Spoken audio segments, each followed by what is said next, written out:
Does Fantastic Four First Steps actually save the MCU? Full spoilers ahead to those who still haven't seen the movie, so click off now. But if you have, let's see if I can finally answer the question, is the MCU back on track, or is this just delayed hope? First things first, this movie had a tough job. The same job as Superman in all respects. One, it's a reboot of a franchise that hasn't really stuck in the mind of viewers for a long time. Secondly, it's coming in at a time where the MCU is just, to say the least, not great. Especially after the past few years, we've dealt with stuff like the Secret Invasion and Ant-Man and the Wasp Quantumania. So, to say the least, introducing the FF into the MCU was going to be no easy task. But what did work about this movie? The family aspect of this movie is full force, especially since the plot revolves around Galactus trying to capture Franklin, and the family has to not only try and defeat him, but also protect their child. And with that sentiment, they perfectly nailed down the family aspect of this movie, like that core value of the team that we haven't really seen since maybe Rise of the Silver Surfer, because they did improve on things from the first movie. So this movie blows things out the water. In terms of the actual characters, Reed is honestly portrayed how he should be. He's an intellectual. He thinks of all the worst possible scenarios, and they perfectly nail this home, especially with his dynamic with Sue, who's confident and headstrong, but she's also motherly and emotional. An example I want to point out is how after the team is ostracized by the public after their interview because they didn't want to give up Franklin to save the Earth, they go back to the Baxter building to come up with different plans to save the Earth. Reed then reveals he doesn't know what to do. Sue then realizes that he actually had a plan. He just didn't want to bring it up to the team. And the plan was that he was actually going to possibly give up their child just to save the Earth. That gets her mad because why would you do that? You are a father. He has to remind Reed in that way. And eventually she does that with her speech to the public. Reed again points out that he is a scientist. He has to think of all these scenarios in order to protect people, protect the ones he loves. He is analytical in that sense. But it doesn't matter to Sue, because to Sue, not only do you have to think logically, you have to think emotionally, because again, this is your son, your only child that you're willing to give up just to save everybody. Doesn't that hurt you in any way?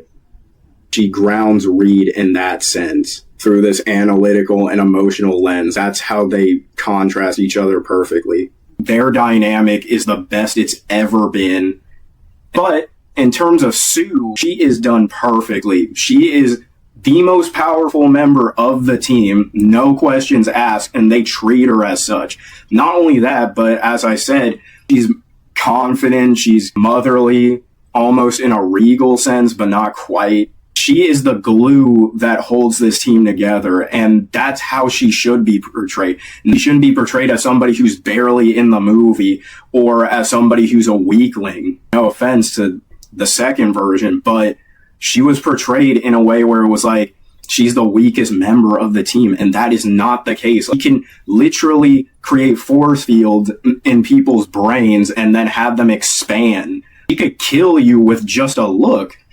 And the way she was dealing with Galactus, how she was pushing him back into their trap, that perfectly encapsulates Sue Storm's abilities. She is a powerful member, but she's also human, and they perfectly captured her characters. Matt Shakman, who directed this movie, I feel like that was the one character he was trying to do justice.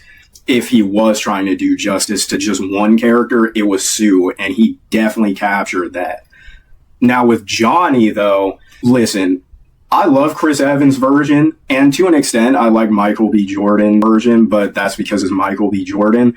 But I will admit, they leave a lot to be desired, because honestly, they're nothing more than comic relief, and in Chris Evans' case, a ladies' man. So they could have easily had done the same thing, but they decided not to. It honestly elevates him to a level that we have not seen. And in the comics, Johnny is more than just the party boy and comic relief. He is more than that. He is essential to this team.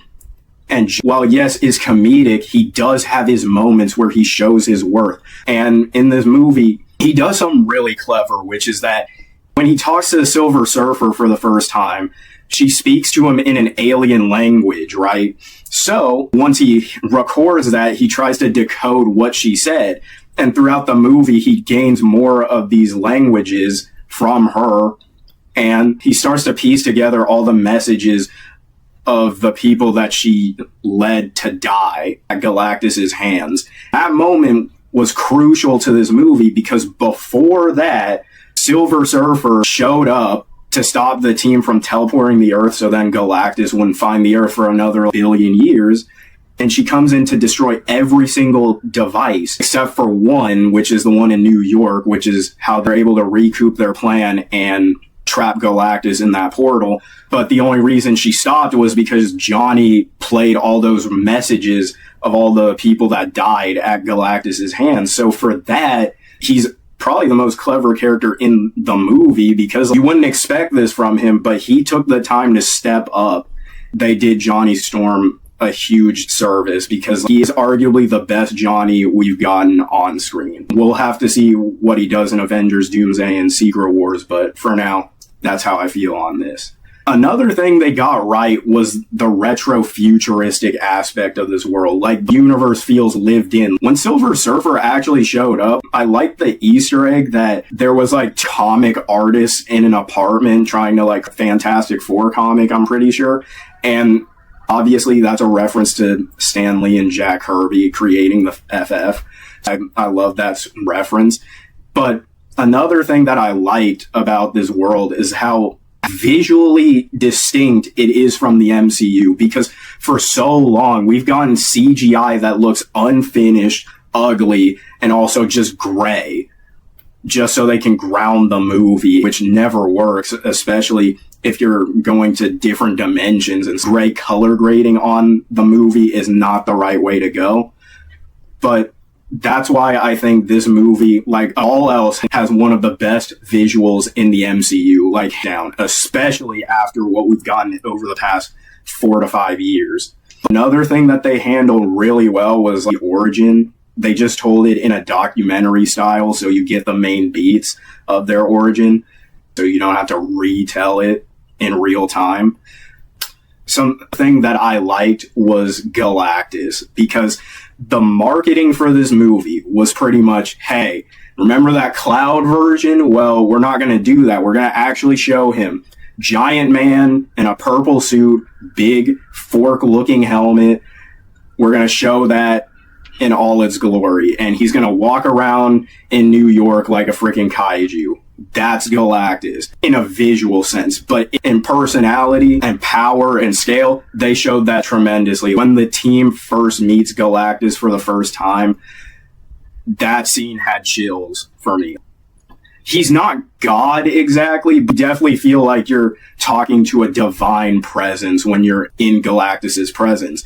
And they captured that so well. Some things that I didn't really like about this movie, because while the movie has its merits, it's not a perfect movie.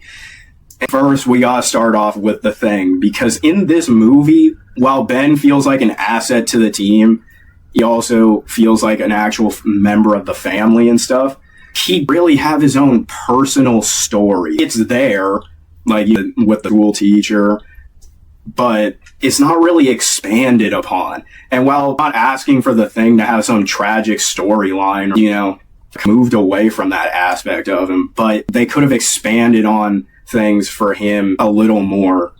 But the one thing I will appreciate, though, is that they did take the time for him to be in a synagogue, because in the comics, the Thing is Jewish, and that's why part of the reason why Eben Moss-Baccarin is the Thing is because his great acting, obviously, the bear, but also because he's Jewish. And Marvel needs to show this type of representation because, one, it's barely shown in superhero movies, but also specifically for the Thing, it's not really treated as an aspect of his character that's important when that's obviously the case.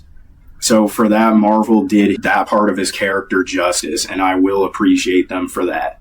In terms of like the surfer though, I feel like her character was pretty bland. Mainly because like she won that standard arc that you've seen a ton of times in every superhero movie nowadays, where it's like you have the main villain and then you have like who has a sympathetic backstory, and then by the end of the movie they just turn on their master and help the heroes in some form of way, usually a sacrifice. She sort of just gets confronted about her past by Johnny, and then she leaves, only to come back at the last second. So for Shala Bal, it's not really anything new, but it was still something that really bothered me because we didn't really get to spend time with her as a character. And that brings up a bigger issue with this movie, is that it's like an 30-something minutes. And I feel like if you extended that by 30 minutes, like 40 minutes, we get more time with these characters and their storylines. Barely got to scratch the surface of this world, the characters, in a way where it's like kindling. It was still a fun ride nonetheless. So that brings me to a big question. Will this movie actually save the MCU? In terms of helping the MCU, I think it does a good job. Now, will it save it? Well, that really depends on Avengers, Doomsday, and Secret Wars, because right now, Marvel hasn't really built up to Avengers, Doomsday. Fantastic Four First Steps pretty much is the movie that's building towards Avengers, Doomsday. But I know it's a cop-out answer, but in terms of like the reputation, I think this movie does restore faith. So this movie has two post-credit scenes. The first being the setup towards Avengers Doomsday, and the second one being a reference to a funny interaction between the Thing and a civilian about his catchphrase. So in terms of an important post-credit scene, which sets up Avengers Doomsday, Doctor Doom shows up and Franklin touches his face. Huh? This could mean multiple things, but one thing people had when they saw this post-credit scene is, how does this line up with the Thunderbolts post-credit scene where the Fantastic Four ship comes to the main MCU universe?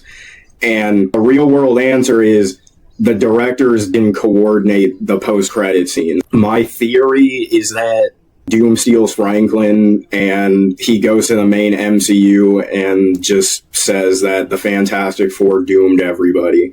Or he's just going to tell a lie about how he's a savior and he's going to use Franklin in his plan. Those are my two theories. I think it was a well-needed setup because the multiverse saga has definitely not done a good job at building up to Doctor Doom. So I'm not really too broken up about what happened. The only thing I am broken up about is how RDJ is playing Doctor Doom. And while he will do a good job, I just feel like they shouldn't have just stunt casted, because there's no way he's going to stick around after Secret Wars. There's just no way. So those are my thoughts on the post-credit scene. Overall, I would give this movie an 8 out of 10 because it actually does a lot of things right, visually, storytelling-wise, character building, and especially improving upon character tropes we've seen with these characters in past movies. It does still have its drawbacks, mainly the runtime, not expanding on characterizations, not giving storylines to breathe. It's a good movie to just watch casually. It's a good movie to watch if you're trying to build towards the MCU. That's just my opinion. I want to know yours in the comments below. Do you think that the MCU is back on track because of this movie? What did you think of the movie? Did you love it? Did you hate it? And if you like this video, make sure to subscribe for more videos like this, and I'll see you next time.